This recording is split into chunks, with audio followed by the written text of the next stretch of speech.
اعوذ باللہ من الشیطان الرجیم، بسم اللہ الرحمن الرحیم۔ حضرت ابو ہریرہ رضی اللہ تعالی عنہ بیان کرتے ہیں، رسول اللہ صلی اللہ علیہ وسلم نے فرمایا، مسلمان کے مسلمان پر 6 حق ہیں۔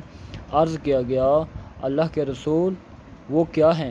آپ صلی اللہ علیہ وسلم نے فرمایا، جب تو اسے ملاقات کرے تو اسے سلام کر، یا وہ تمہیں دعوت دے تو اسے قبول کر، جب وہ تم سے نصیحت چاہے تو اسے نصیحت کر، جب وہ چھینک مار کر الحمدللہ کہے تو اسے یرحمکم اللہ کہہ کر جواب دے، جب بیمار ہو جائے تو اس کی عیادت کر، اور جب وہ فوت ہو جائے تو اس کے جنازے کے ساتھ شریک ہو۔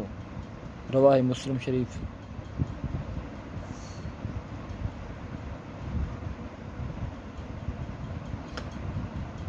بسم اللہ الرحمن الرحیم۔